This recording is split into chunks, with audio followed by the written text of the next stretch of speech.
gets she has something negative about, Joe Biden, a slip of the tongue, I'm telling you, she will resign the same day. If she just says something to indicate she has doubt in the leadership of Joe Biden, even if it was not intentional, I'm telling you, she'll go home. Loyalty is number one, number two, number three. So Kenyans must begin to understand a deputy governor is not a co-governor. The deputy president is not a co-president. We just wanted the president to tell us, in the event something happened to them. And that's why if you look at the Constitution, it's not by accident. It's not that they didn't know. There are no roles for the deputy president. There's absolutely none. It's zero, no role. Which means you are a tire within the boot of a car waiting if there's a puncture. I don't know if you get me. We get read your constitution and point at the role of the deputy president. It's not there. But maybe hacking back to what Professor Karoti was mentioning, we had the previous constitution that we had the vice president, and this was within the remit of the president to actually appoint you or get you, dismiss you. Yes, and dismiss you at the end of the day. But when you say that right now, when you have a very powerful deputy president, is the constitution also given the deputy president that particular temerity, that particular cheek actually, and strength to know that you cannot just fire me at the end of the day? I've been duly elected by the people, so you can tell me nothing at the end of the day, and that is what we can see so far. Allow me just to cross over to also our panelists on the other side of the studio. We have Sam Ohochi and also Professor Chacha Jaigoti Chacha. Then we'll come back to you, Prof. Sam, good morning. Good to see you. Sam, good morning. Morning, Dibal. How are you? Very well, thank you. Yeah, and you've been following that. Maybe just to ask you, is the new constitution also emboldened the deputy president, giving him so much power because he feels I've been elected by the people, I bring numbers on the table? So what are you telling me at the end of the day? We should split this particular government 50-50 because were it not for me, you wouldn't be the president at the end of the day. I think we need to recall what mischief was sought to be addressed by the Constitution. Mm-hmm. We had historical problems with the institution or the office of the Deputy President. And I think in their wisdom, our constitutional lawmakers decided to fortify and ventilate that office. So that is one angle. But the other constitutional angle is that it is the appreciation of our parliamentary multipartism, democracy, and the appreciation that the president shall be elected together with the running mate. And this was for predictability, so that Kenyans can know who the vice president will be, and that also the vice president shall not be subject to dismissals through roadside declarations. So when you look at all those fault lines and you end up arriving at where we are today, we are discussing the dilemmas of running mates. To me, it is not a crisis. Had the Constitution been fully implemented, then we will have strong parliamentary political parties. We will not have single issue or dual issue formation of coalitions like Jubilee happened in 2013, so that whenever those issues then are no longer interesting, then the coalition will break or will disintegrate. Then you start seeing fault lines within the executive. I tend to think that this dilemma we are seeing today is not as profound as 2013 would have been, because all the individuals seeking to become running mates have already moved to the coalition known as Azimio or Kenya Kwanza, whatever they are calling them. And as such, then, what remains is for the presidential candidate to select against a certain set of considerations. I had Professor Manyora considered a few of these considerations, which will be tribal arithmetics, unfortunately again, which will also include potential of the running mate to basically mobilize core bases, and the running mate card becomes or translates into votes, so to speak. However, it is important to note that these coalitions that we are looking at are compromises. So Azimio is another compromise, and to that extent, I don't see these as a very big headache for the current Azimio presidential candidate, for example, to arrive at another compromise of a running mate, which might surprise Kenyans. If you are to ask me as an unpartisan commentator, I would say that the presidential candidates should select their running mates without any duress, and the considerations they should put in place should be considerations that seek to strengthen the institution of the presidency. It is unfortunate we have been subjected to mediocrity following the troubles we have witnessed between the president and his deputy. And this is something that Kenyans should not be subjected to again. But we'll be living in a bubble if you say that we don't have, or they don't have to select the deputy president or without any duress, because we can see there is push and pull from the tribal kingpins. People are calling on their own. They should be in government at the end of the day. This is pressure, right? This is nuanced pressure that you can see that is coming from media, coming from the campaign trails, the whistle stop and the ban storming that we can see at the end of the day. So when you say you should not do it under duress, I think maybe we really have our pie in the sky. I think I'll say the clock is ticking. So the further the clock ticks, and this, I think, for the political scientists, they'll tell you. All right. All these people are already in the formations, and as the clock ticks, compromises will be made. So whatever pressure is being applied, I see it at a minimalistic level. All right, thank you. Yes. Okay, let me just hear from Professor Chacha, then we come back to Karuti as well. Professor Chacha, good morning, good to see you. Good morning, sir. Yes, so that is a question, and the running mate question that we are on the sharpest edge of a dilemma right now, and many presidential candidates also, aspirants right now, they are on that particular dilemma on who to choose. That will be the biggest headache. You might choose from one community, then you have a fallout of another voting block from another community. So how then do you approach this very dicey plank that you're working on? I think we have a big problem as a country. We have not been able to transit from tribal enclaves to a system where we can be ideological, where we can pursue our political interests based on the larger picture of the common good for public service. I think our basic principle, which guides the way we configure ourselves and form coalitions or form associations, is dictated by the counting of tribesmen in terms of how many people would somebody bring on board if we are going to make him our running mate.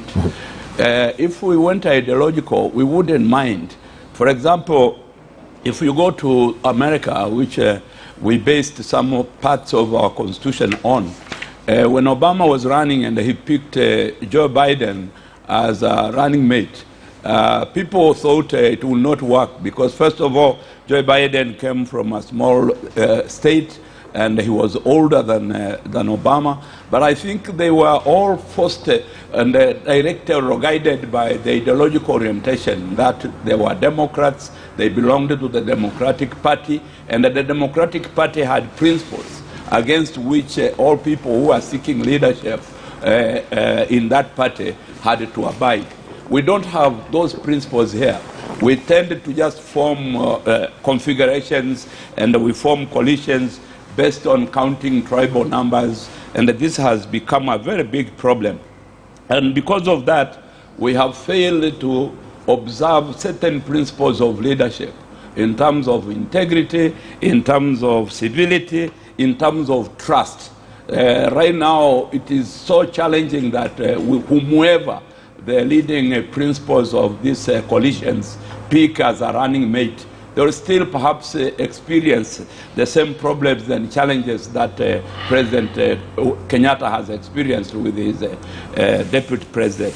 Because everybody in this community called Kenya thinks he's a kijogo in his own brood.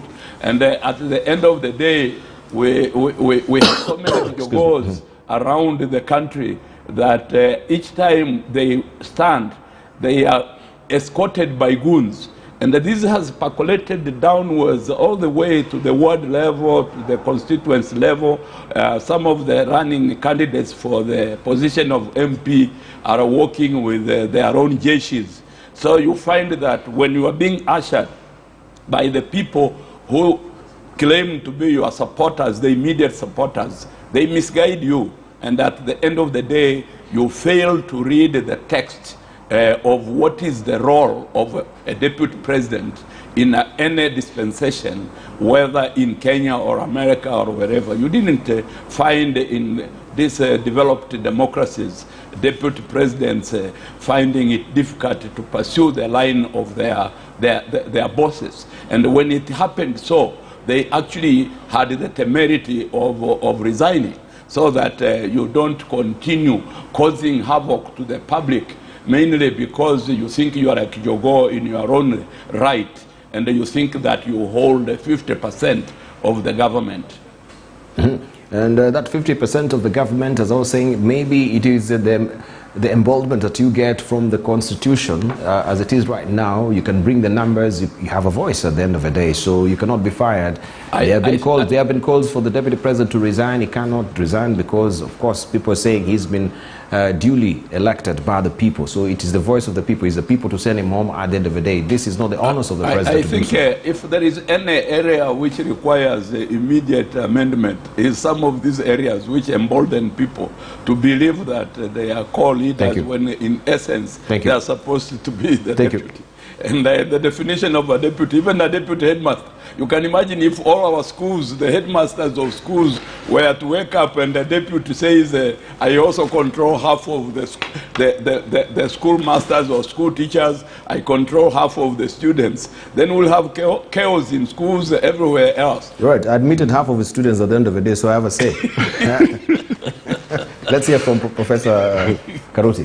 Yes, I think we need to underline two things. The reason why the Constitution had a provision for a deputy president who as a running mate and who cannot actually be sacked by the president is simply because we are looking forward to institutional stability.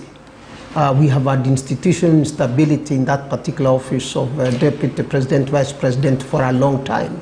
The same with cabinet ministers. Remember, for a long time, a minister can be sacked any time. And there is a lot of instability in our ministries as a result of that. If you look at Southeast Asia, countries that were at the same level with us have done exceptionally well because they have respected the culture of institutional stability. There is one particular country where a minister was in office for about 24 years, and that country is renowned for having leaped to first world. But besides that, let me say there is a point Manyora made, and it's a point we may want to underline very carefully, that if the presidential candidates that we have today were willing to break the culture of ethnic-based politics, they would be going out of the clear predictions of the larger communities and go for smaller communities and identify a running mate from there. Somalis, by the way, are not small anymore. Somalis are very big. They are bigger than the Kisi, they are bigger than the Merus, they are bigger than the Mijikenda. I would go for a Taita, a Taveta, right? I would go for someone from Samburu. Those small communities, I would go to smaller communities in order to demonstrate that Kenya is for everyone. Kenya is for all of us. Now, unfortunately, and let me emphasize this point, unfortunately, this culture of thinking ethnic-based politics will take us to the Somalia way. When Sedibara was leaving office, there were just only 2 or 3 major clans that were competing for power. Today, clans and sub-clans have gone up to the sub-village level. There is no single urban area that is not governed by a small village clan. And those very small subunits, up to the kinship level, are what really destabilizes even politics in Somalia. Unfortunately, that culture is creeping back in here because when we go to the county level politics, the same type of prisms that we are using to organize our national politics is what people are using to organize county level politics. But our political politicians are not looking at the danger of this type of organizational politics. Instead, everyone is looking for a 5-year period rather than 100 years period from now. They are looking for just only what is going to happen between 2022 and 2027. Who should I have a running mate? Is this running mate going to mess me up in 2027 or not? That's, in fact, I would say that we have actually lost it as a nation because I would say the people we have running for these offices have no interest in this country at all. It is self-interest that is driving them, and they are mobilizing communities to say that it's community interest that they are running.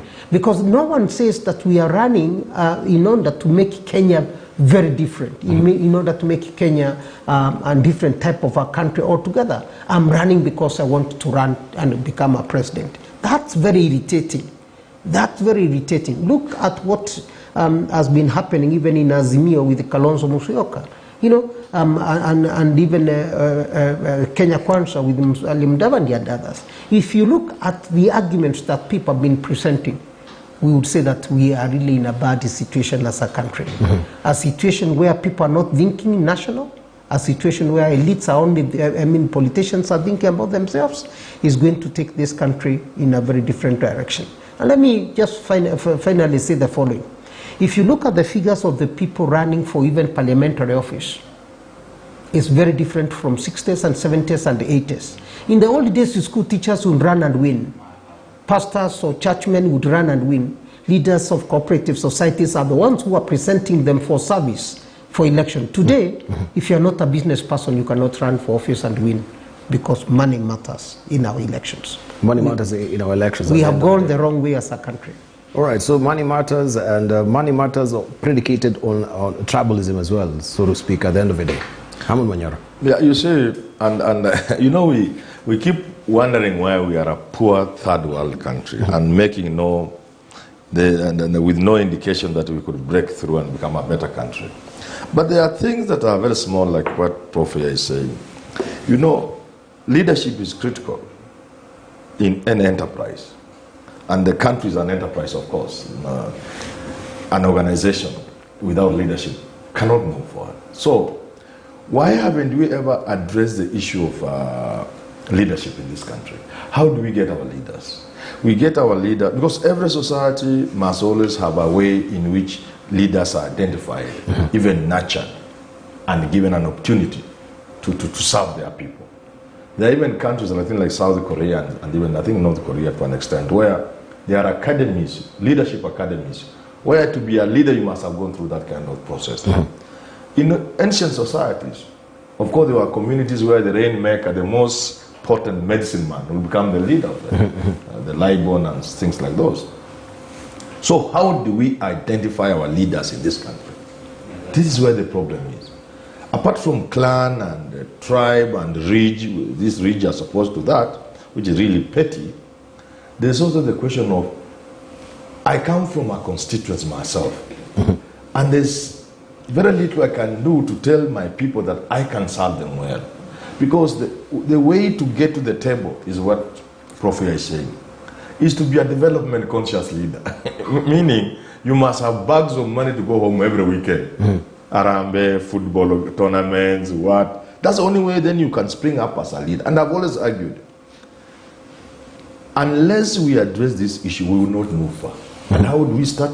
We start by removing that which is giving us the kind of leaders we have. We must outlaw Harambe in this country. That was my presentation to the Saitoti Committee, 1988 or thereabouts. Unless you outlaw Harambe fundraising in this country, you will never get good leaders. Because good leaders are identified depending on how much they participate in fundraising. So you outlaw that. We mentioned it, we put it in some law, I think, but never quite picked up well. You must outlaw Harambe. But before you outlaw Harambe, you must ask yourself, why are people raising money? They are raising money for medical bills. The government should give free medical care to the people. They are raising up funds for school fees and the rest. The government must offer free quality education. Then you move to outlawing Harambes. Then you are beginning to get where you can have good leaders. Because you must start there. If you don't have good leaders, the country will never, ever move forward. And there are other small things we shall need to do to ensure that for every position we have the best man and woman. And that's another thing that ails this country. Mm-hmm. We live in a country where people think just about anybody can do anything. These countries we admire, where we are dying to go to visit, to send our children for studies, they long discovered and learned that if you want to move forward, for every job you have, you give it to the best woman or the best man that country can afford at that particular time. We will think just about anybody can do anything. And finally, on the same thing, you realize that when government is being formed, Raila must be in the process of forming his government, so is Ruto. The people they are already having in mind are the same tired fellows. Because they can never think outside that. And that's why this country will not move forward. And I pity the man, there's no woman I think, I pity the man who is going to succeed Uhuru Kenyatta. Because this country is in a total mess. Yes. To remove this country from where it is, I agree with you totally. You must pick the best men and women, and you must break that circle of if you want to give a kisi, you look at what is in the Nyachai family, you go to Western or Kinamudi Award. Those same fellows, you must break out of that. Look into this country, tap into the potential this country has in terms of educated men and women with abilities, and put them in office to help you remove this country from the obvious and imminent collapse. I can see it facing. Yeah. All right. Would we have volunteers if we said there is no salary for a member of parliament? Correct. Would we have volunteers going to the National Assembly? And we said every constituency should identify a volunteer to go to the National Assembly. They will be there. Are we sure that there would be businessmen who would front themselves to go for the office?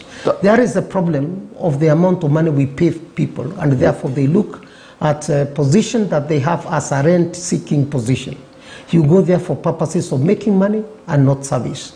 I know several constituencies where people are complaining that where people are claiming that since 2017 this fella never came back.